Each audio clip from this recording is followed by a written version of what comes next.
મિત્રો, આજે આપણે વાત કરવાના છીએ આરટી ધોરણ 1માં મફત પ્રવેશના ઓનલાઈન ફોર્મ છે એ શરૂ થઈ ગયેલ છે.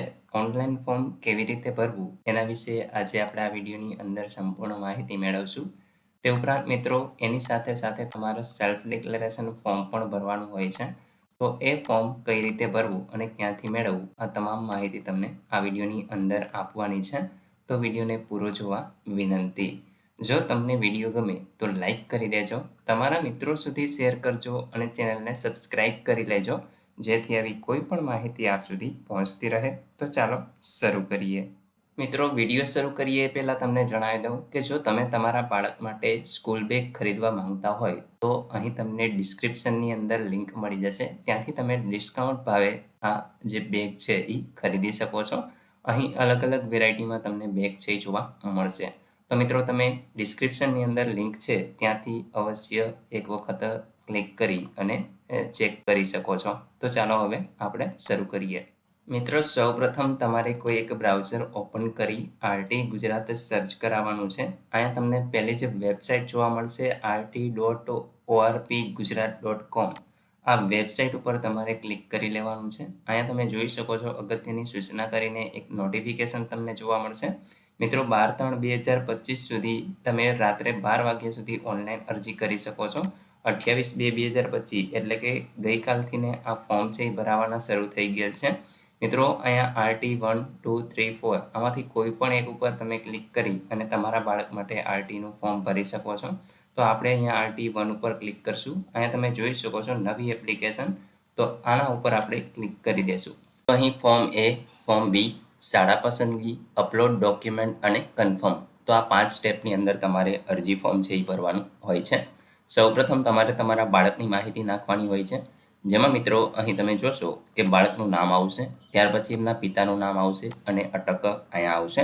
ત્યાર પછી બાળકનો આધાર કાર્ડ નંબર, એમની જન્મ તારીખ અને અહીંયા આગળ ગર્લ્સ છે કે બોયઝ એ તમારે સિલેક્ટ કરવાનું હોય છે.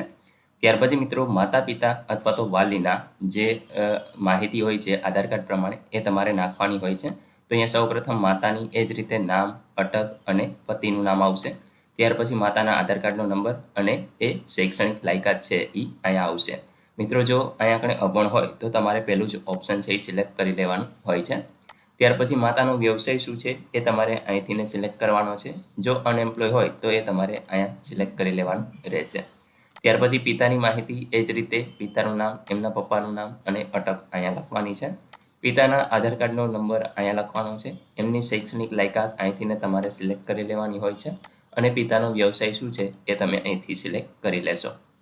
ત્યાર પછી મિત્રો બેંકની માહિતી આપવાની હોય છે, જેમાં જો બાળકનું અહીંયા બેંક એકાઉન્ટ હોય તો એમની માહિતી આવશે, અન્યથા એમના પિતાની અથવા તો એમના માતાની કોઈ પણની માહિતી છે એ અહીંયા લખવાની હોય છે.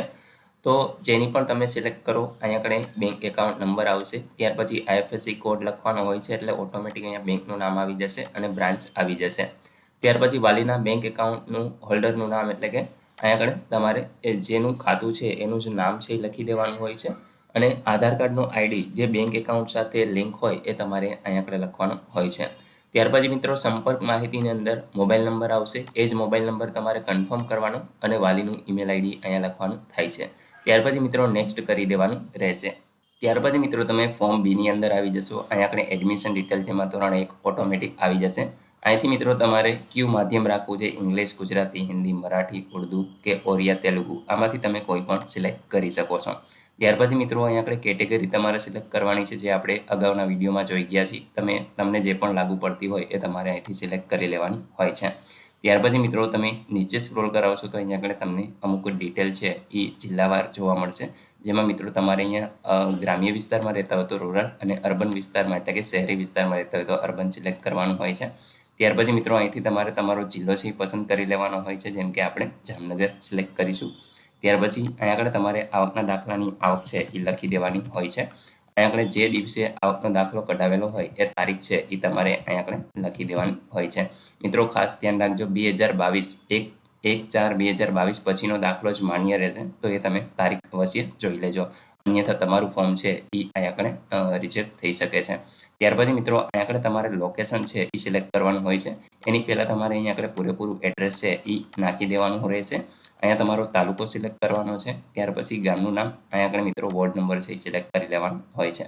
તો અહીંયા તમે જેવો જામનગર તાલુકો સિલેક્ટ કરશો એટલે મિત્રો અહીંયા આગળ તમને ગામનું નામ છે એ જોવા મળશે. અત્યારે થોડું સાઇટ છે લોડ લઈ રહી છે, એના હિસાબે થોડુંક ગામનું નામ છે એ નથી આવતું. ત્યારબાદ મિત્રો અહીંયા તમે નીચે સ્ક્રોલ કરાવશો તો અહીંયા આગળ તમારે છે એ સેટેલાઇટ થ્રુ આ પોઈન્ટર જે છે એ તમારે સેટ કરવાનું હોય છે. તો મિત્રો એ સેટ કરવા માટે અહીંયા આગળ પહેલાં તો તમારે લોકેશન ઉપર ક્લિક કરી દેવાનું રહેશે. જેવું તમે ક્લિક કરશો એટલે આ પ્રમાણે તમને એક પોપઅપ જોવા મળશે, એને તમારે સિલેક્ટ કરી લેવાનું છે. હવે તમે જોઈ શકો છો કે તમારા ગામનું જે મેપ છે એ તમારે ગોતવાનું હોય છે. તો અહીંયા મિત્રો મેપના ઓપ્શન ઉપર તમે ક્લિક કરશો, અહીંયા તમે રેખાંશ અને અક્ષાંશ જોઈ શકશો. તમારું જે પણ જગ્યાએ ઘર હોય એ રીતે તમારે છે એ અહીંયા આગળ તમે એક વખત આને મોટું કરી લેશો. તમે જોઈ શકશો કે અહીંયા હવે ઝૂમ આઉટ અને ઝૂમ ઇન તમે કરી શકો છો. તો મિત્રો અહીંયા આગળ લોકેશન છે એ તમારે તમારા ઘરનું સિલેક્ટ કરવાનું છે. આપણે જામનગર સિલેક્ટ કરીશું, તમને કરીને જ બતાવી દઉં છું જેથીને તમને ખબર પડે કે તમારે કઈ રીતે સિલેક્ટ કરવાનું હોય છે. તો આ પોઈન્ટર છે ને આ રીતે તમારે સિલેક્ટ કરવાનું હોય છે. હું અહીંયા આગળ ધુવાવ ગામમાં રહું છું, તો ધુવાવ ગામને આપણે સિલેક્ટ કરી લઈશું. જેમ કે તમે જોઈ શકો છો અહીંયા આગળ મારું ગામ આવી ગયું છે, અને જે રીતે તમારું મકાન હોય એ રીતે તમારે સિલેક્ટ કરી લેવાનું હોય છે.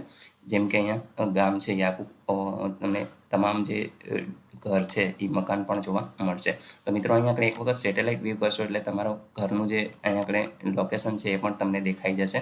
તો તમારે એક વખત વ્યવસ્થિત આ રીતે ગોતી અને તમારા ઘરનું જે લોકેશન છે એ આ રીતે ગોતી લેવાનું હોય છે, અને એના ઉપર તમારે આ પોઈન્ટર છે એ મૂકી દેવાનું હોય છે.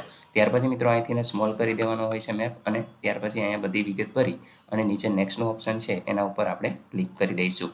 મિત્રો તમે જોઈ શકો છો અહીંયા આગળ જેવું તમે નેક્સ્ટ કરશો એપ્લિકેશન ડિટેલ્સ સેવ સક્સેસફુલી, અહીંયા આગળ તમને તમારો એપ્લિકેશન નંબર જોવા મળશે અને તમારી જે જન્મ તારીખ છે તમારા બાળકની એ તમને અહીંયા જોવા મળશે. આ બંને મિત્રો તમે સાચવી લેજો, કારણ કે ભવિષ્યમાં તમને આની જરૂર પડશે. તો મિત્રો આપણે આને કોપી કરી અને એક જગ્યાએ સેવ કરી લઈએ. અહીં તમે જોશો તો એક સૂચના આપેલી છે કે શાળાનું નામ સરનામું ચકાસી તમારા રહેઠાણની નજીકની જે શાળાઓ હોય એ તમે પસંદ કરી શકો છો. અને મિત્રો અહીંયા જેને પ્રાયોરિટી આપવી હોય એને તમારે પહેલાં પસંદ કરવાની છે, અને બીજા નંબરે રાખવી હોય તો એને બીજા નંબરે સિલેક્ટ કરવાની રહેશે. જેમ કે હું અત્યારે અહીંયા આગળ જે આ મારે શ્રી જીવન જ્યોત સ્કૂલ છે એને પહેલે પ્રિફર કરું છું, એટલે કે એમાં પહેલે મારા બાળકને મોકલવું છે. તો અહીંયા આગળ તમારે આ રીતે સિલેક્ટ કરી લેવાનું રહેશે. તમે જોઈ શકો છો કે અહીંયા પહેલા નંબરે આવી ગયું છે. ત્યાર પછી મિત્રો બીજી છે મુરલીધર, તો એને બીજા નંબરે, એટલે કે આમાં જો તમારા બાળકનો નંબર નહીં આવે શ્રી જીવન જ્યોતનો તો તમે આમાં પ્રિફર કરો છો, એટલે કે બીજા નંબરે તમે આ શાળામાં મોકલવા માંગો છો. તો એ રીતે મિત્રો તમારે અહીંથી ઉપર નીચે પણ તમે કરી શકો છો. જેમ કે તમારે પહેલે આમાં મુરલીધરમાં મોકલવું હોય તો એ રીતે, અને બીજા નંબરે મોકલવું હોય તો એ રીતે અહીંથી તમે ઉપર નીચે પણ કરી શકો છો. અને તમામ શાળા જો ખોટી થઈ હોય તો તમે અહીંથી ડિલીટ કરીને ફરી પાછી એને સિલેક્ટ પણ કરી શકો છો. તો મિત્રો આ રીતે કોઈ ઓપ્શન છે એ તમારે અહીંયા પ્લસના નિશાન ઉપર ક્લિક કરી અને એડ કરી દેવાના રહેશે. અહીંયા આગળ જેટલી પણ શાળા તમને બતાવે છે તમામ તમે એડ કરી શકો છો. અને ત્યાર પછી મિત્રો તમારે નીચે નેક્સ્ટ સ્ટેપ છે એના ઉપર ક્લિક કરી દેવાનું રહેશે. જેવું તમે ક્લિક કરશો અહીંયા તમે જોશો કે ખાસ સૂચના એક તમને જોવા મળે છે જે તમે વાંચી શકો છો. અહીંયા છેલ્લી અરજી ભર્યા પછી કન્ફર્મ કરવાનું ભૂલશો નહીં એમ તમને સૂચના પણ મળે છે. અહીં મિત્રો તમારે ડોક્યુમેન્ટ અપલોડ કરવાના છે. અહીંયા તમે જોઈ શકો છો photo, address, parent caste certificate, birth certificate, income certificate અને તમામ જે ડોક્યુમેન્ટ છે એ અહીંયા આપેલા છે. અને સામે તમે જોઈ શકો છો કે તમામ ડોક્યુમેન્ટ છે અસલ જ અપલોડ કરવાના છે. અહીંયા આગળ વ્યવસ્થિત વચાય એ પ્રકારનું ડોક્યુમેન્ટ હોવું જોઈએ. ડોક્યુમેન્ટની સાઇઝ છે એ તમામની 450 કેબીથી વધારે ન હોવી જોઈએ, એટલે કે એક ડોક્યુમેન્ટની સાઇઝ છે એ 450 કેબી અથવા તો એનાથી ઓછી હોવી જોઈએ. પીડીએફ ફોર્મેટની અંદર હોવા જોઈએ, અથવા તો જેપીજી, પીએનજી અને પીડીએફ આ રીતે તમે અપલોડ કરી શકો છો. જો પીડીએફની સાઇઝ છે એ 5 MBથી વધવી ન જોઈએ. તો મિત્રો અહીંયા તમે સિલેક્ટ કરશો તો સૌપ્રથમ તમારે ફોટો, એડ્રેસ આ તમામ આ રીતે સિલેક્ટ કરી અને અહીંથી ચૂઝ ફાઇલ કરશો એટલે અહીંયા તમે જોઈ શકો છો કે આપણે ડોક્યુમેન્ટ છે એ પહેલાં જ અહીંયા આગળ સ્કેન કરીને રાખેલા છે. મિત્રો જેવું તમે અહીંયા આગળ ફોટો સિલેક્ટ કરીને ઓપન કરશો એટલે તમે જોઈ શકો છો કે અહીંયા આગળ ફોટો છે એ અપલોડ થઈ ગયો છે. તમે અહીંથી એને જોઈ પણ શકો છો. તો એ જ રીતે મિત્રો તમારે તમામ ડોક્યુમેન્ટ છે અપલોડ કરવાના છે. એડ્રેસ પ્રૂફ છે, caste certificate, birth certificate, income certificate, માતા પિતાની કોઈ પણ એકની સાઇન આવશે.